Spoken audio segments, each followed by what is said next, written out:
ভগবান শ্রীকৃষ্ণকে সেই সময় অনেকে দেখেছেন, প্রচুর মানুষ দেখেছেন। বেশি দেখেছেন দুর্যোধন, অর্জুনের থেকে বেশিবার দর্শন করেছেন দুর্যোধন।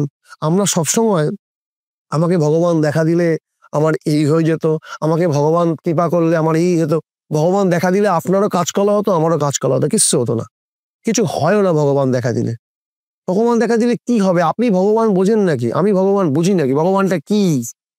ভগবান কেমন?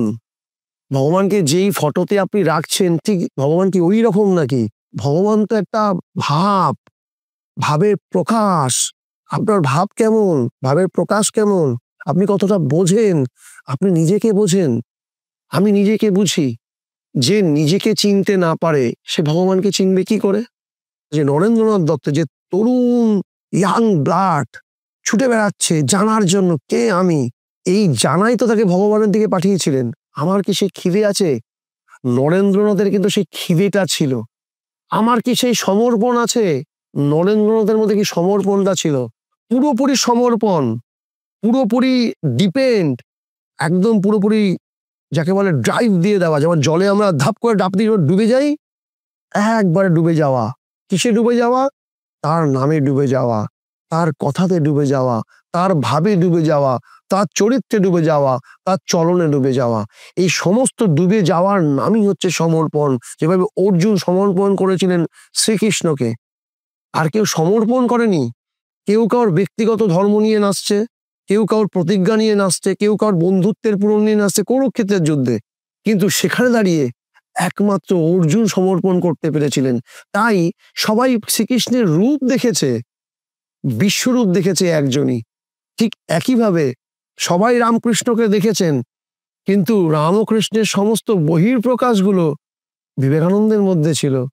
প্রভু শ্রীরাম, শ্রীকৃষ্ণ, ভগবান বুদ্ধ, প্রভু যিশু, মোহাম্মদ, শ্রী চৈতন্য, শ্রীরামকৃষ্ণ, শ্রী শ্রী ঠাকুর অনুকূল চন্দ্র, ভারতের সনাতন আর্য সংস্কৃতির মেলবন্ধন একই প্ল্যাটফর্মে, একই সাথে। আপনাদের হাতের মুঠোয় নিয়ে এসেছে কল্কি অবতার অ্যাপ। শিক্ষা, অনুপ্রেরণা আর আধ্যাত্মিক বিনোদনের এক অনন্য ভাণ্ডার। এখন 3টি ভাষায় উপলব্ধ: বাংলা, হিন্দি ও ইংরেজিতে। আজই ডাউনলোড করুন গুগল প্লে স্টোর থেকে সম্পূর্ণ বিনামূল্যে। লিংক পাবেন ভিডিওর ডেসক্রিপশন ও পিন কমেন্টে।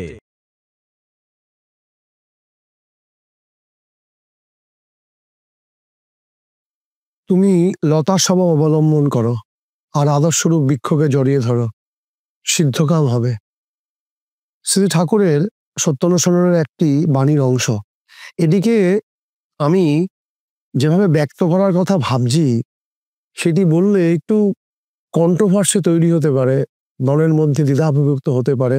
যখনই কেউ কোনো কিছু প্রথম শোনেন, ফট করে একটা তার মধ্যে সবার নয়, একটা নেগেটিভ ভাইব্রেশন পড়ে, বা যারা পূর্ণ শোনেন তারপর তার একটা মতবাদ তৈরি হয়। তাই প্রত্যেকটা ভিডিওই যখনই কোনো কথা বলা হয়, প্রথম থেকে শেষ অবধি শুনবেন, তারপর আপনার মতামত বা মনোভাব ব্যক্ত করবেন। তাহলে হয়তো ঠিক বা ভুলটা বিবেচনা করতে পারবে। অসম্ভব হয়। বাল্মীকি মুনি কি কখনো দীক্ষা নিয়েছিলেন? না। তাহলে কি করে বাল্মীকি হলেন? আচ্ছা, বিবেকানন্দ কি রামকৃষ্ণের কাছে দীক্ষা নিয়েছিলেন? না। আচ্ছা, ধর্মাশোক কি দীক্ষা নিয়েছিলেন? না। আমি যার কথা বললাম, বাল্মীকি কখনো দীক্ষা নিয়েছিলেন? না, নেননি তো। নিয়েছিলেন রত্নাকর দস্যু নারদ মুনির কাছে। বাল্মীকি কিন্তু নেননি, তখনও তিনি বাল্মীকি হননি। আমাদের দেখবেন কিছু কিছু বোঝার জন্য কিছু কিছু সমস্যা তৈরি হয়। আমি ঠাকুরের বাণীটার সাথে এর সমীকরণ বোঝানোর চেষ্টা করছি। বাল্মীকি দীক্ষা নেননি, নিয়েছিলেন কে? রত্নাকর দস্যু নারদ মুনির কাছ থেকে। দেন তপস্যা, দেন বাল্মীকি। উইয়ের ঢিপি হয়ে গেছে, তাই তিনি বাল্মীকি। এত তপস্যা করেছিলেন। বিবেকানন্দ দীক্ষা নেননি তো, তখনও তার বিবেক আনন্দ বোধ করেনি তো। তিনি তো তখন একজন জিজ্ঞাসু, একজন চাকরি প্রার্থী। কি করে সংসারের অভাব মোচন হবে, আর ভগবত সাধনারও তীব্র ইচ্ছা, আর নিরাকার ব্রহ্মবাদী একজন মানুষ, তার নাম হচ্ছে নরেন্দ্রনাথ দত্ত। একটা টিনেজার বাচ্চা ছেলে, সেই সময় একটি ছোট্ট ইয়াং ছেলে, তরুণ, তাজা রক্তের তেজ পরাক্রমশালী ছেলে, সে ঘুরে বেড়াচ্ছে। একটা চাকরি, বাবা মারা গেছেন, চাকরির জন্য দৌড় দৌড় করে ঘুরছেন। নিরাকারবাদী ব্রহ্ম সমাজের দিকে তার একটা ইনসিস্টমেন্ট ছিল, তিনি তো মূর্তি মানতেন না। আমি নরেন্দ্রনাথ দত্তের কথা বলছি। তাহলে সেই নরেন্দ্রনাথ দত্তই শ্রী শ্রী ঠাকুর রামকৃষ্ণের কাছ থেকে দীক্ষা নিয়ে পরবর্তীকালে বিবেকানন্দে উত্তীর্ণ হলেন। কিন্তু বিবেকানন্দ তো কখনো রামকৃষ্ণের দীক্ষা নেননি রে বাবা, আর বাল্মীকিও কখনো নারদ মুনির দীক্ষা নেননি। কথাগুলো ভুল। কারণ অনেকে বলেন বৌদ্ধদেবের বউ। আরে ভাই, বৌদ্ধদেবের আবার বউকে? তাহলে বৌদ্ধ কি বিয়ে করেনি? বৌদ্ধ বিয়ে করেননি তো। গৌতম বিয়ে করেছিলেন, সিদ্ধার্থ বিয়ে করেছিলেন। বৌদ্ধ তো একটা উপাধি, বৌদ্ধ একটা স্টেজের নাম, বাল্মীকি একটা স্টেজের নাম, বিবেকানন্দ একটা স্টেজের নাম। দীক্ষাটা তো নিতে হয় স্টেজের আগে, দীক্ষা নিয়েই তো সে স্টেজে পৌঁছেছেন। চণ্ডাশোক দীক্ষা নিয়েছিলেন কিন্তু ধর্মশোক তো নেয়নি, ধর্মাশোকে পরিণত হয়েছিলেন চণ্ডাশোক। আমাদের প্রত্যেকটা কথার মধ্যে দেখবেন আমাদের কত গাফিলতি, কতটা ভুল হয়। আমরা একটা স্টেজকে দীক্ষা দিই, আমরা সেলিব্রিটি হলে তার কথা বলি, তিনি সেলিব্রিটি হওয়ার পন্থাগুলোকে যাই না, সেলিব্রিটির দিকে তাকাই। ঠাকুরের একটা বাণীর কথা আমি বললাম যে তুমি লতার স্বভাব অবলম্বন করো, আদর্শরূপ বৃক্ষকে জড়িয়ে ধরো, সিদ্ধ কাম হবে। তো এনারা রত্নাকর দস্যু নারদ মুনির কাছে, তরুণ নরেন্দ্রনাথ রামকৃষ্ণের কাছে, চণ্ডাশোক ধর্মাশোকে পরিণত হলেন। এর প্রত্যেকটা পিছনেই দেখুন গুরুকরণের একটা প্রচেষ্টা, এবং গুরুকরণের প্রচেষ্টা না, আন্তরিকভাবে গুরু প্রচেষ্টা। এই যে তুমি লতার স্বভাব অবলম্বন করো, আমি এখানে বোঝাতে চাইছি যে এখানে লতার স্বভাব বলতে হচ্ছে সমর্পণের স্বভাব, সমর্পিত হওয়া। দেখুন ভগবান শ্রীকৃষ্ণকে সেই সময় অনেকে দেখেছেন, প্রচুর মানুষ দেখেছেন, বেশি দেখেছেন দুর্যোধন। অর্জুনের থেকে বেশিবার দর্শন করেছেন দুর্যোধন। আমরা সবসময় আমাকে ভগবান দেখা দিলে আমার এই হয়ে যেত, আমাকে ভগবান কৃপা করলে আমার এই যেত, ভগবান দেখা দিলে আপনারও কাজ করা হতো, আমারও কাজ করা হতো। কিচ্ছু হতো না, কিছু হয় না ভগবান দেখা দিলে। ভগবান দেখা দিলে কি হবে? আপনি ভগবান বোঝেন নাকি? আমি ভগবান বুঝি নাকি? ভগবানটা কি? ভগবান কেমন? ভগবানকে যেই ফটোতে আপনি রাখছেন ঠিক ভগবান কি ওই রকম নাকি? ভগবান তো একটা ভাব, ভাবের প্রকাশ। আপনার ভাব কেমন, ভাবের প্রকাশ কেমন, আপনি কতটা বোঝেন, আপনি নিজেকে বোঝেন, আমি নিজেকে বুঝি। যে নিজেকে চিনতে না পারে সে ভগবানকে চিনবে কি করে? যে নরেন্দ্রনাথ দত্ত, যে তরুণ ইয়াং ব্লাড ছুটে বেড়াচ্ছে জানার জন্য কে আমি, এই জানাই তো তাকে ভগবানের দিকে পাঠিয়েছিলেন। আমার কি সেই খিদে আছে? নরেন্দ্রনাথের কিন্তু সেই খিদেটা ছিল। আমার কি সেই সমর্পণ আছে? নরেন্দ্রনাথের মধ্যে কি সমর্পণটা ছিল? অনেক জায়গায় বিবেকানন্দের কথা বলছি, নরেন্দ্রনাথ দত্তের কথা বলছি না, বিবেকানন্দের কথা বলছি। দেখুন নরেন্দ্রনাথ আর বিবেকানন্দের মধ্যে কত পার্থক্য দেখুন। বিবেকানন্দ বলছেন এক জায়গায়, বলছেন আমার গুরু যদি চান এরকম হাজারো বিবেকানন্দ, লক্ষ বিবেকানন্দের সৃষ্টি করতে পারে, কোটি বিবেকানন্দের সৃষ্টি করতে পারে। এটা কিন্তু বলছেন বিবেকানন্দ। কিন্তু সত্যি কথা বলতে কি, আর কি দ্বিতীয় বিবেকানন্দ এসছে পৃথিবীতে? না, আসেনি। কারণ সত্যি যদি আরেকটা বিবেকানন্দের সৃষ্টি করতে পারতেন ঠাকুর রামকৃষ্ণ, তাহলে কি তিনি ইচ্ছা করে করলেন না? এই প্রশ্ন তো জাগা উচিত। তাহলে কি তিনি ইচ্ছা করে বিবেকানন্দ সৃষ্টি করলেন না? যদি আরো 10খানা বিবেকানন্দের জন্ম হতো সেই সময় থাকতো, তাহলে কি দেশের এই অচলাবস্থা থাকতো, এই পরিস্থিতি থাকতো না? তাহলে কি তিনি ইচ্ছা করে করলেন না? তাও তো নয়, তারও ইচ্ছার একটা মানদণ্ড আছে। তিনি কাউর ব্যক্তিগত জীবনে হস্তক্ষেপ করতে পারেন না ঈশ্বর হলেও, যেভাবে নরেন্দ্রনাথের জীবনেও করেননি। নরেন্দ্রনাথের খিদে ছিল, আমাকে জানতে হবে আমি কে, আমাকে ঈশ্বর দর্শন করতে হবে। ওই খিদেই রামকৃষ্ণের সাথে তাকে মিলিত করেছিল। তবে গিয়েই না সেই বিবেকানন্দ সর্বাধিক সম্মান গুরুকে দিতে পারলেন। আমার গুরু চাইলে হাজারো লক্ষ বিবেকানন্দের জন্ম দিতে পারেন, বাস্তব ক্ষেত্রে নয়, পারে না। এই রত্নাকরের যখন প্রথম অবস্থা, তার কিন্তু চেতন অবস্থা নেই। এই নারদ মুনির পাল্লায় যখন পড়লেন, নারদ মুনি যখন চেতন অবস্থা দিলেন, তুমি যে পাপ করছো, সবাই তোমার টাকা, এই ধন, এগুলোকে ভাগ করে খাবে, তোমার পাপের ভাগ কি নেবে? বলছে হ্যাঁ নেবে। বলছে যাও জিজ্ঞেস করে আসো। বলছে না, জিজ্ঞেস করো, আপনি তো পালিয়ে যাবেন, আমাকে বেঁধে যাও। তাকে বেঁধে গেলেন, বাড়িতে গিয়ে জিজ্ঞেস করলেন পিতা, মাতা, স্ত্রী, পুত্র সবাইকে। বলছে না না না, তুমি আমাকে বিয়ে করেছো, তুমি খাওয়াবে, আমি কেন পাপ নিতে যাব? আরো অনেক কথা, আমি সেগুলো আপনারা সবাই জানেন, আমি শুধু একটুখানি ভাঙিয়ে দিচ্ছি মাত্র। কেউ পাপ নেবে না। চেতনা আসলো, এই ক্রিমিনাল রত্নাকরের মতো চেতনা আসলো, সমর্পণ করলেন গভীরভাবে। কার কাছে? নারদ মুনির কাছে।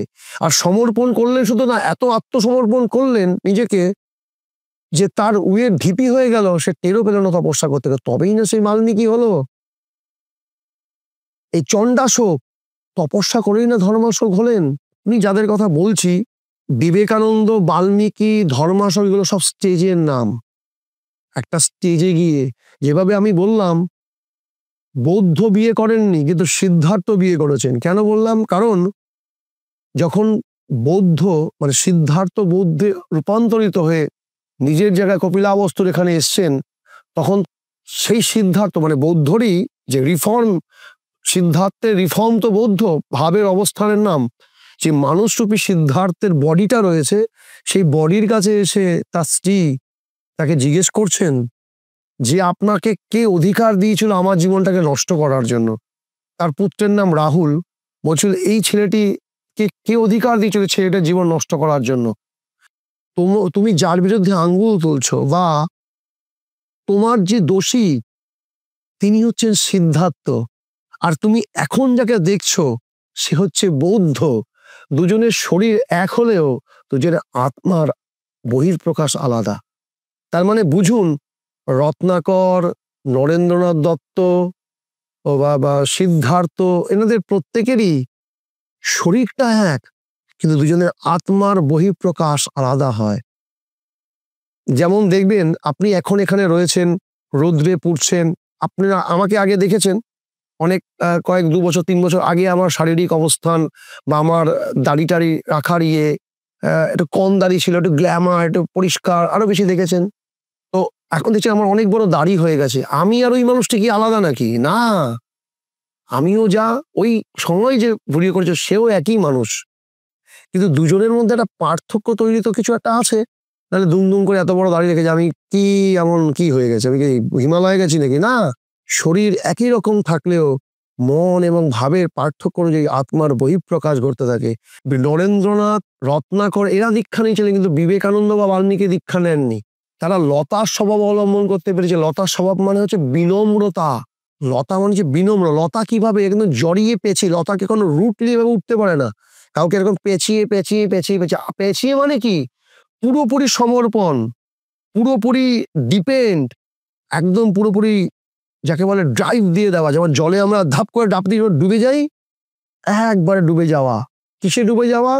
তার নামে ডুবে যাওয়া, তার কথাতে ডুবে যাওয়া, তার ভাবে ডুবে যাওয়া, তার চরিত্রে ডুবে যাওয়া, তার চলনে ডুবে যাওয়া।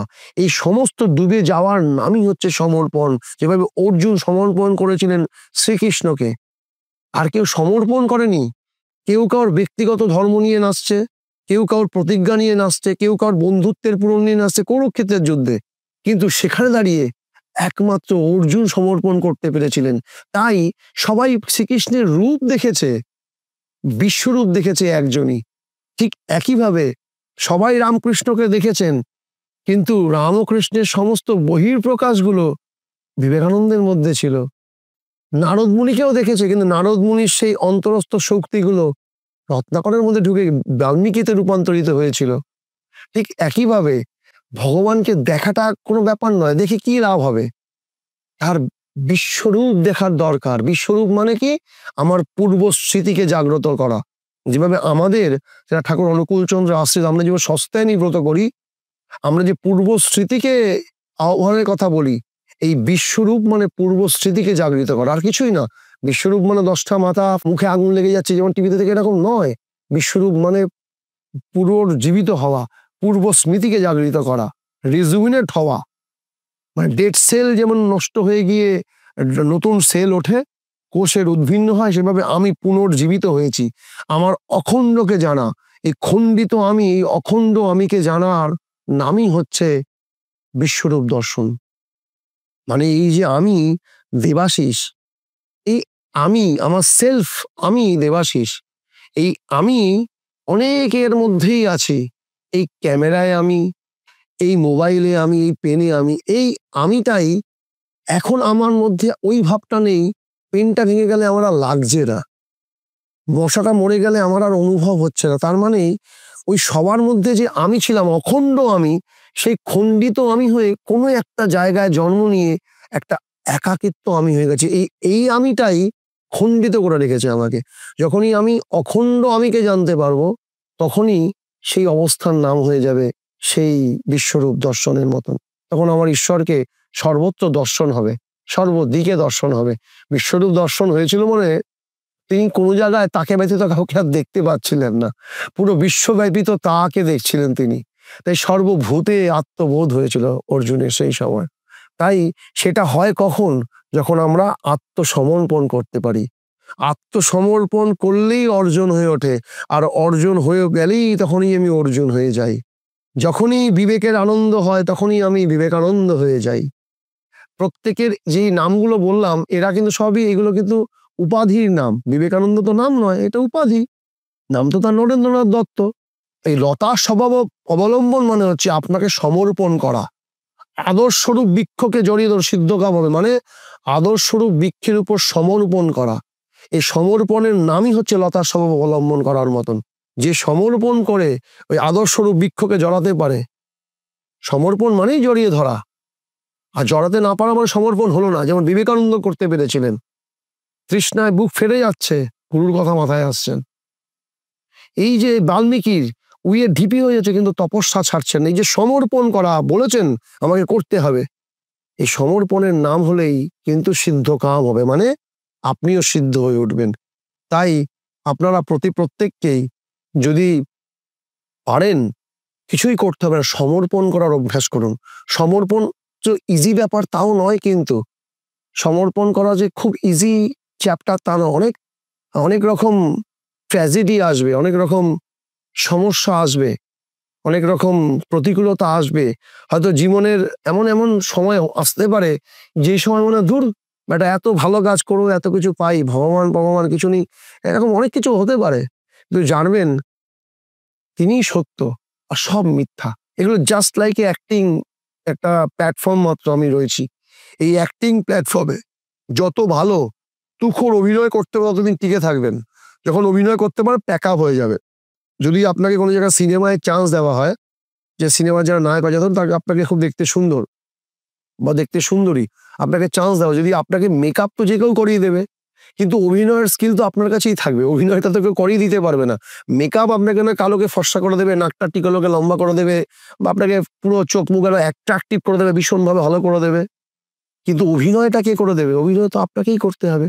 যখনই আপনি অভিনয় ভালো করবেন তখন ডিরেক্টর বা প্রডিউসারের কাছে আপনার দাম থাকলো, তখন আপনাকে নেক্সট ফিল্মে চান্স দেবে। যখন আপনি করতে পারবেন না, পার করে দেবে, বাট আর অনেক অভিনেতা প্ল্যাটফর্মে বসে আছে, করে দেবে। ঠিক এই জায়গাটা একটা অভিনয়ের মঞ্চ। যেই অভিনয় আপনাকে দিয়েছে সেই অভিনয়টাকে পুরো পারফেক্ট ভাবে ফুটিয়ে তুলুন। আর জেনে রাখবেন, যেহেতু মনুষ্য শরীর পেয়েছেন, তাই যদি সমর্পণ পুরোপুরি ঈশ্বরকে না করতে পারেন বা আমরা করতে না পারি, তাহলে কিন্তু সেই প্ল্যাটফর্ম ফিরে পাবেন কিনা কোনো গ্যারান্টি নেই। কোনো গ্যারান্টি নেই। কি হব, কোথায় যাব, আলটিমেট ডেস্টিনেশন কি আমার জানা নেই। কিন্তু তাই সেই ডেস্টিনেশনকে ফিক্স করার জন্য একমাত্র এক এবং অদ্বিতীয় পন্থা হচ্ছে সমর্পিত হওয়া। এই সমর্পিত হওয়ার নামই লতার স্বভাব অবলম্বন করা। আর আদর্শরূপ বৃক্ষকে, ওই আদর্শরূপ বৃক্ষ যেমন রত্নাকরের কাছে আদর্শরূপ বৃক্ষ ছিল নারদমুনি, নরেন্দ্রনাথের কাছে ছিল রামকৃষ্ণ, ঠিক একইভাবে আমার কাছে শ্রী ঠাকুর অনুকূলচন্দ্র। আপনার কাছে যার মনে হয়, যাকেই আপনার ঠিক বলে মনে হবে, তবে অবশ্যই সদ্গুরু হতে হবে, তাকেই জড়িয়ে ধরবেন, তাহলেই আমার সমর্পণ হলো। এই জড়িয়ে ধরে সমর্পণ করতে পারলেই আপনার নিশ্চয়ই সিদ্ধ হবে। কেউ কাউর দীক্ষিত হলে না, তাকে সেই জায়গায় ইনসিস্টমেন্ট করে, আর এটা খারাপও নয়, কিন্তু তার মানে এটা নয় যে তিনি ঠিক আর সবাই ভুল, এটা বলাটাও খারাপ। যেমন দেখবেন অনেকে কৃষ্ণ মন্ত্রে দীক্ষিত, বলবেন কৃষ্ণই ভগবান, বাদবাকি কি সব শয়তান? তা তো নয়। কৃষ্ণই ভগবান, আমিও মানি তো নিশ্চয়ই ভগবান, আর বাদ বাকি কি সব শয়তান? এরকম তো নয়। যার যার ইষ্টই তার কাছে আরাধ্য, যে যাকে অনুসরণ করে, যে রামকৃষ্ণদেবের দীক্ষা নিয়েছেন, তার মানে তিনি ভগবান নন? কিন্তু কৃষ্ণ মন্ত্র অনেকে মানেন না তিনি ভগবান নন। ওনারা বিভিন্ন রকম বেদ পুরাণের যুক্তি খাড়া করতে থাকেন। কারণ যার বোধ আছে সেটা তো বকর বকর করবে না, উল্টে কারোর ক্রিটিসিজম করবে না। যার একটুখানি বেদ পড়া আছে, একটুখানি বেদের বোধ আছে, সে যত বড়ই পণ্ডিত হোক, বাড়িতে লাইব্রেরি সাজিয়ে আমি অনেকের ভিডিও দেখি মাঝে মাঝে, ধরুন ঠাকুরকে গালাগাল করছে, অনুকূল চাচা একে গালাগাল করছে। আমার একটা ইষ্ট ভ্রাতা আছেন, আমি নামই বলছি, তীর্থ মল্লিক বলে, খুব ভালো অভিনয় করেছিল মহাপ্রভু। ওর হয়তো বলার ধরনের, ওর স্টাইল একরকম, তাকে অঙ্গভঙ্গি করে ভেঙাচ্ছেন কিছু চ্যানেলে কিছু ছোকরা ছেলেগুলো, বলছে তোমরা তো বাবার জন্মে দেখোনি, এগুলোকে মনুস্মৃতি বলা হয়। ও জেনে বসে আছে, ওর জন্মই হয়েছে সেদিন আমার হাঁটুর বয়সে। ও ওকে বলছে তুমি তো বাবার জন্মে দেখো, এটাকে মনুস্মৃতি বলা হয়, এটাকে এই বলা হয়, এটাকে বেদ বলা হয়। মানে আমরা সবাই মানে কি বলবে, আঙ্গুর চুষতে চুষতে বড় হয়েছি, আর ও সব জেনে বসে আছে। এই যে সব জানতা গিঞ্জিয়ালা ওর ভাবটা, ষাঁড় যে হয় সে আর এই ষাঁড়কে গোতাতে থাকে, দেখো কোনটা বড় বড় ষাঁড় হয়েছি, আমি বড় না তুমি বড়, এই তো হয়। ঈশ্বরে কখনো দ্বন্দ্ব দেখেছি আমরা কখনো? শ্রীকৃষ্ণের সাথে কি রামচন্দ্রের দ্বন্দ্ব আছে, না রামচন্দ্রের সাথে মহাদেবের দ্বন্দ্ব আছে? তো যিনি দেবতা স্বরূপ হয়ে ওঠে তিনি সব দ্বন্দ্ব করবে কেন? লতার স্বভাব অবলম্বন করো। যতক্ষণ এরকম না হতে পারো, সমর্পণ না করতে পারো, অন্যকে ক্রিটিসিজম করবো, ততক্ষণ কিন্তু আমাদের জীবনে সিদ্ধ হওয়ার কোনো পথ নেই। আপনারা প্রত্যেকে চেষ্টা করুন ঠাকুরকে এইভাবে ধরা, যে যা করছে করুক, যে যা বলছে বলুক, তাদের বলা তাকে বলতে দিন। কিন্তু আমাদের চলন, আমাদের কর্ম, আমাদের ক্রিয়া, আমরা যেন ঈশ্বরমুখী হতে পারি, মানুষের কাছে সেই মেসেজ পৌঁছাতে পারি যে ভাই ঠাকুর একই মাত্র সংস্থান, যে কোনো কাউকে নিয়ে, কোনো ধর্মাবলম্বীকে নিয়ে উচ্চ বাজে কথা বলেন না। সৎসঙ্গ এমনই একটা সংগঠন বা একটা প্রতিষ্ঠান, যে কোনো রিলিজিয়ানের কোনো কাউকে নিয়ে কোনো বাজে কটূক্তি করে না, কোনো মহাপুরুষকে নিয়ে। আর এরকম প্রতিষ্ঠান সব জায়গারই কিছু না কিছু প্রতিষ্ঠানের কাউকে না কাউকে নিয়ে মতবিরোধ করে, মত খারাপ কথা বলে। কিন্তু ঠাকুরের বাড়িতে এরকম কিন্তু দেখা যায় না, কোথাও দেখবেন না। এটা ঠাকুরের শিক্ষা। যাই হোক, আপনারা প্রত্যেকে লতা সব অবলম্বন করুন, আর আদর্শ বিক্ষোভে জড়িয়ে ধরুন, সিদ্ধকাম নিশ্চয়ই হবে। ভালো থাকুন। জয় গুরু। প্রভু শ্রীরাম, শ্রীকৃষ্ণ, ভগবান বুদ্ধ, প্রভু যিশু, মোহাম্মদ, শ্রী চৈতন্য, শ্রীরামকৃষ্ণ, শ্রী শ্রী ঠাকুর অনুকূল চন্দ্র, ভারতের সনাতন আর্য সংস্কৃতির মেলবন্ধন, একই প্ল্যাটফর্মে, একই সাথে। আপনাদের হাতের মুঠোয় নিয়ে এসেছে কল্কি অবতার অ্যাপ। শিক্ষা, অনুপ্রেরণা আর আধ্যাত্মিক বিনোদনের এক অনন্য ভাণ্ডার। এখন 3টি ভাষায় উপলব্ধ, বাংলা, হিন্দি ও ইংরেজিতে। আজই ডাউনলোড করুন গুগল প্লে স্টোর থেকে সম্পূর্ণ বিনামূল্যে। লিংক পাবেন ভিডিওর ডেসক্রিপশন ও পিন কমেন্টে।